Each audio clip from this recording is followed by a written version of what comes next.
নমস্কার। বিভূতিভূষণ বন্দ্যোপাধ্যায়ের গল্প পৈতৃক ভিটা। পৈতৃক ভিটা বিভূতিভূষণ বন্দ্যোপাধ্যায়।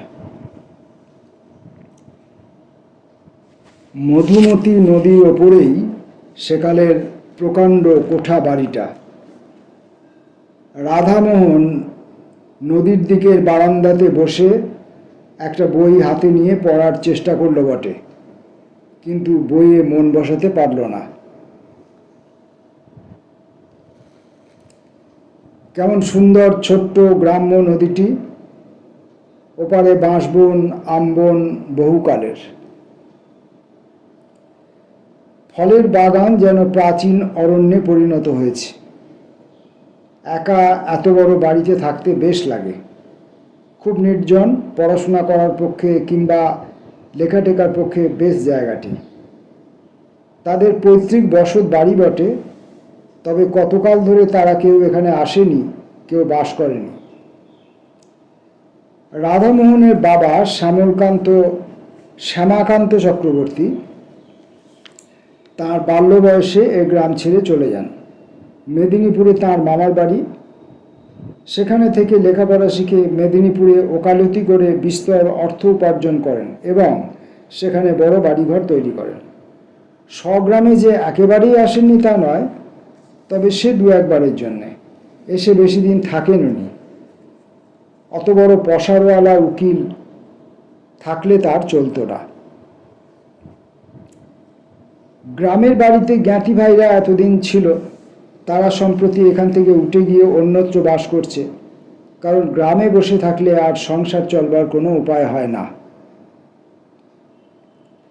যা কিছু জমি জমা আছে না দেখলে থাকে না।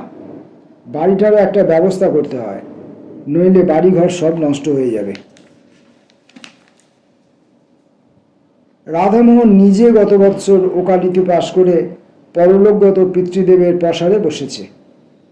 এবার দেশের চিঠি পেয়ে পুজোয় ছুটিতে একাই গ্রামে এসেছে বাড়িঘর ও জায়গা জমির একটা বিলি ব্যবস্থা করতে।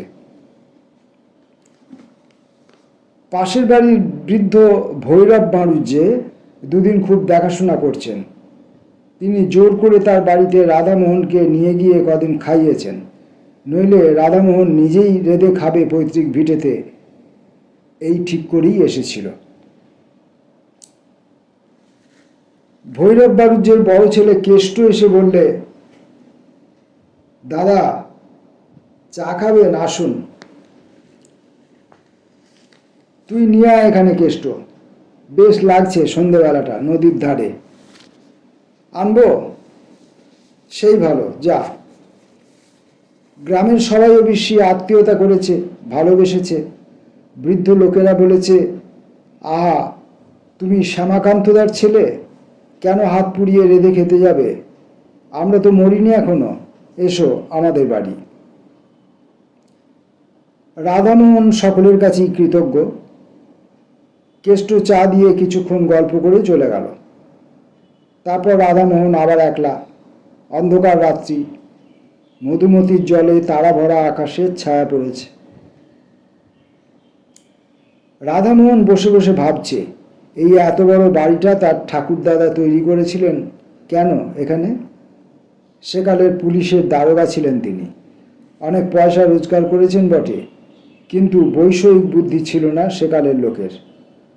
এই বন জঙ্গলে ভরা গ্রামে কেউ পয়সা খরচা করে বাড়ি করে? কি কাজে আসছে এখন?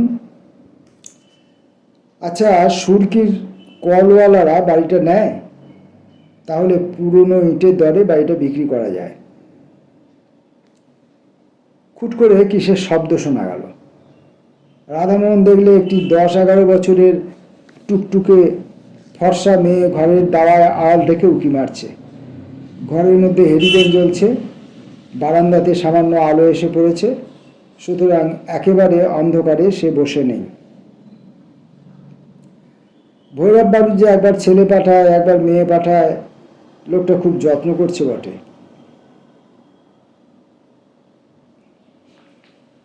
ও বললে, কি খুকি, ভাত হয়েছে বুঝি? একটু পরে মেয়েটি সংকোচের সঙ্গে বাইরে এসে দাঁড়ায়। রাধামোহন বলল, তোমার নাম কি? লক্ষ্মী। বেশ নাম। পড়ো? গান জানো? রাধামোহন হেসে বললে, তবে তো মুশকিল দেখছি, বিয়ের বাজারে তুমি যে বিপদে পড়বে। রান্না? বালিকা ঘাড় নেড়ে জানায় সে জানে। ওই একটা ভালো গুণ রয়েছে তোমার। কি কি রান্না জানো? সব। সব? বাহ, বেশ খুবই, তুমি বসো। বালিকা সলজ্জভাবে ঘাড় নেড়ে বললেন, না, বসবো না। কেন? কাজ আছে? না। তবে বসো। না, আমি যাই, তুমি খেয়ে এসো। যাচ্ছি। ভাত হয়েছে? তোমার খুব খিদে পেয়েছে না? যাও, খেয়ে এসো। রাধামোহন কি একটা বলতে গিয়ে পেছন ফিরে দেখলে খুকি কখন চলে গিয়েছে। সে একটু পরে বাড়ির বাড়ি খেতে গেল। ভৈরব বাবুজি বললেন, এসো বাবাজি, এসো, রান্নাও হয়ে এলো প্রায়। রাধামোহন বললে, হ্যাঁ, আপনার মেয়ে ডাকতে গিয়েছিল যে। খাওয়া দাওয়া করে রাধামোহন চলে এলো। একা নির্জন বাড়িতে তার বেশ লাগে। তার পূজ্যপাত পিতৃপুরুষেরা যেন অদৃশ্য চরণে এখানে বিচরণ করেন। এই বাড়িতে তার পিতামহ বাল্যকালে খেলে বেরিয়েছেন। তার পিতামহী নববধূ রূপে প্রথমে এসে দুধে আলতায় পা রেখে দাঁড়িয়েছেন এ বাড়ির প্রাঙ্গণে। আজ তারা বিদেশে গিয়ে বড় বড় বাড়ি ফেলে বসেছে, দেশকে ভুলেছে। গভীর রাত্রে ঘুমের ঘোরে সব পূর্বপুরুষেরা এসে যেন অনুযোগ করেন, কেন আমাদের ছেড়ে চলে গেলে? কি করেছিলাম আমরা?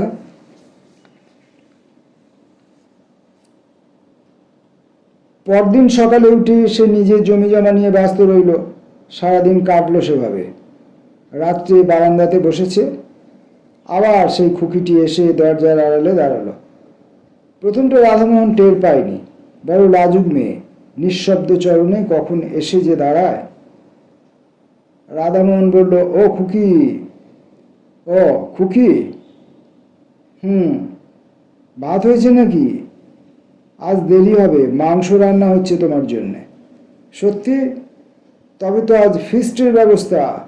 ও, তুমি বুঝি ফিস্ট বুঝতে পারলে না? ভোজ যাকে বলে, কি বলো? খুকি এসে চুপ করে রইল। বেশ মেয়েটি, বেশি কথা বলে না, শান্ত সলজ্জ ব্যবহার। রাধামোহন বললে, তোমার মামার বাড়ি কোথায় খুকি? ভুলে গিয়েছি। ভুলে গিয়েছি কীরকম? সেখানে যাও না? খুকি ঘাড় নেড়ে বললে, না। রাধামোহনের হাসি পেল খুকির কথায়, বেশ নিঃসংকোচ ভাব ওর। খুকি আবার বললে, তুমি একা এসেছো কেন? রাধামোহন হাসতে হাসতে বললে, কেন বলো তো? বৌঝিদের নিয়ে এসো। এত বড় বাড়ি পড়ে আছে, আমোদ করুক। তোমার তাই ইচ্ছে বুঝি? খুব। আমি তো তাই চাই। কেন? কতকাল এ বাড়ি এমনই পড়ে আছে, কেউ পিদিম দেয় না। এ কথাটা ওর মুখ থেকে শুনে রাধামোহনের আশ্চর্য লাগলো। এতটুকু মেয়ের মুখে এমন পাকা কথা, পাকা গিন্নির মতো। ও কৌতুকের সঙ্গে বললে, তোমার তাতে খারাপ লাগে নাকি খুকি? বাহ, লাগে না? তোমরা সবাই এসো, বাড়িতে শাঁখ বাজুক, সন্ধ্যের প্রদীপ দেখানো হোক। কথা শেষ করেই সে ব্যস্তভাবে বললে, তোমার খুব খিদে পেয়েছে না? বড্ড রাত হয়ে গেল। না না, এমন আর বেশি রাত কি? তোমার আবার সকালে খাওয়া অভ্যেস। তুমি কি করে জানলে খুকি? অস্ফুট হাসির সুর মাত্র শোনা গেল, কোনো উত্তর এলো না। একটু পরে মাথা দুলিয়ে খুকু বললে, ভালো লাগে, বড্ড ভালো লাগে। রাধামোহন ওর দিকে চেয়ে বললে, কি ভালো লাগে খুকি? এই তুমি আজ এসেছো, কেউ তো কখনো আসে না এ বাড়িতে। তুমি যাও, মাংস রান্না হয়ে গিয়েছে। হয়ে গিয়েছে? তুমি কি করে জানলে? খুকি হেসে বললে, আমি জানি যে। যাও তুমি। দাঁড়াও, আমি মুখটা ধুয়ে আসি, একসঙ্গে যাব। মুখ ধুয়ে এসে কিন্তু রাধামোহন খুকিকে আর দেখতে পেলে না। চঞ্চল মন ছেলে মানুষের আগেই চলে গিয়েছে। বেশ খুকিটি, কেমন পাকা পাকা কথা বলে, হাসতে হাসতে প্রাণ যায়। ভৈরব বাড়ুজ্যে ওকে দেখে বললে, এসো বাবাজি এসো, এই তোমায় ডাকতে পাঠাচ্ছিলাম। আজ একটু বেশি রাত হয়ে গেল, একটু মাংস নেওয়া হলো আজ। বলি, রোজ রোজ ডাল ভাত ওরা খেতে পারে না। আমার বাড়ি আজ দুদিন খাচ্ছে, সে আমার ভাগ্যি, নইলে ওদের অভাব কি। তাই আজ। রাধামোহন সলজ্জভাবে বললে, না না, সে কি কথা, যা জুটবে তাই খাবো। পর ভাবেন নাকি কাকা, আমি তো বাড়ির ছেলে। পরদিনও আবার খুকি সন্ধ্যের সময় এসে হাজির। রাধামোহন বললে, এসো খুকি, তোমার কথাই ভাবছিলাম। খুকি হেসে বললে, আমার কথা? সত্যি তোমার কথা। খুকি ছেলে মানুষীভাবে ঘাড় দুলিয়ে হেসে বললে, কেন, আমি জানি। তুমি জানো? জানি, কিন্তু বলবো না। রাধামোহন আজ খানিকটা সন্দেশ আনিয়ে রেখেছে খুকিকে দেবে বলে। অবশ্যই আনিয়েছিল হরিনন্দীর চাকর অমূল্যকে দিয়ে ইসলাম কাঠির বাজার থেকে। ইসলাম কাঠির সন্দেশ এ অঞ্চলে বিখ্যাত। অমূল্য দেখা যাচ্ছে গল্প করে বেরিয়েছে। রাধামোহন মনে মনে বিরক্ত হয়ে উঠল অমূল্যর ওপর। খুকিকে হঠাৎ খুশি করে দেবে সন্দেশ সাথে দিয়ে ভেবেছিল, সেটা আর হলো কই। তবুও রাধামোহন বললে, না, তুমি জানো না খুকি। কি বলো তো? খুকি মৃদু মৃদু হেসে বললে, আমি জানি। ওর হাসির মধ্যে এমন একটা বিষণ্ণতা আছে যে রাধামোহন আর কোনো প্রশ্ন করলে না এ নিয়ে। ও জানে। ওর মৃদু হাসির মধ্য দিয়েই সে কথা বোঝা গেল। অমূল্যটা আচ্ছা তো, পাড়াগাঁয়ের লোকের পেটে কোনো কথা থাকে? খুকি আবদারের সুরে বললে, কই দাও আমাকে সন্দেশ। রাধামোহন ব্যস্ত হয়ে ওকে সন্দেশ দিতে গেল, কিন্তু ওকে আর সেখানে দেখা গেল না। চঞ্চলা বালিকা কখন হঠাৎ চলে গিয়েছে, ওর ধরন বড় আশ্চর্য রকমের। আহারের সময় ভৈরব বাড়ুজ্যের বাড়িতে ও সন্দেশটা নিয়েই গেল। বললে, খুকি বড় লাজুক, তখন চলে এলো। ওকে একটু এই। ভৈরব বাড়ুজ্যে হেসে বললে, খুকি বুঝি তোমার কাছে গিয়েছিল?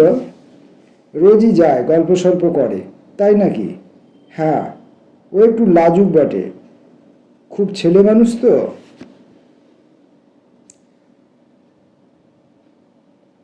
পরদিন সন্ধ্যায় খুকি আবার নির্দিষ্ট শান্তিতে এসে দাঁড়ালো বারান্দাতে। রাধামোহন বললে, কাল অমন করে চলে গেল কেন তুমি? আমি ভারী রাগ করেছিলাম কিন্তু। খুকি হেসে চুপ করে রইল। খেয়েছিলে সন্দেশ? বারে, তুমি যখন বললে, ওই তো আমার খাওয়া হয়ে গেল। পরক্ষণেই সে যেন স্নেহের সুরে বললে, তুমি এই এসেছো, আমার কত ভালো লাগছে, বাড়িতে পিদিম জ্বলছে, একা একা ভালো লাগে? শহরে যাবে? চলো আমার সঙ্গে, চলো। আমার এখানেই ভালো, ওসব আমার ভালো লাগে বুঝি। বাহ, কত টকি ছবি, কত খাবার দাবার, হোক গে, আমার তাতে কি। তুমি আবার আসবে বলো? আসবো নিশ্চয়ই, কেন আসবো না। এতদিন তো আসোনি, ভিটেতে সন্ধ্যের সময় পিদিম জ্বলেনি। আচ্ছা, আসি আজ। তুমি তো মঙ্গলবারে যাবে। রাধামোহন একটু আশ্চর্য হলো। মঙ্গলবারে সে যাবে বলেছিল ভৈরব বাড়ুজ্যেকে। ভৈরব কাল আবার বাড়িতে গল্প করেছেন। তারপর দুদিন রাধামোহন বৈষয়িক কাজে অন্য কাজে গিয়ে রইল। সোমবার অনেক রাত্রে নৌকা যোগে স্বগ্রামে ফিরল বটে, কিন্তু ভৈরব বাড়ুজ্যের বাড়ির কারো সঙ্গে অত রাত্রে আর দেখা করলে না। ঘরে চিড়ে ছিল, তাই খেয়ে রাত কাটালো। পরদিন সে যাওয়ার জন্য তৈরি হচ্ছে। ভৈরব এসে বললে, বাবাজি, কাল কত রাত্রে এলে, খেলে কোথায়? আমাদের ডাকা তোমার উচিত ছিল, তুমি তো ঘরের ছেলে, এত লজ্জা করো কেন? ছি। রাধামোহন বললে, আপনার খুকিকে একবার ডেকে দিন না। বেশ বেশ, এখনই ডাকছি, দাঁড়াও। একটু পরে একটি 8 বছরের কালো মতো মেয়ের হাত ধরে ভৈরব বাড়ুজ্যে সেখানে নিয়ে এলেন। রাধামোহন বললেন, এ খুকি তো নয়, এর দিদি। ভৈরব বাড়ুজ্যে বললেন, এর দিদি তো বিয়ে হয়ে গিয়েছে, সে তো শ্বশুর বাড়ি আছে, তুমি তাকে দেখোনি। তবে আপনার বাড়ির অন্য কোনো মেয়ে?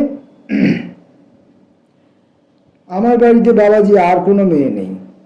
তবে অন্য কোনো মেয়ে, কিন্তু না, আর কোনো মেয়ে এ পাড়ায় নেই ও বয়সের। দুঘর তো মোটে ব্রাহ্মণের বাস। বয়স কত?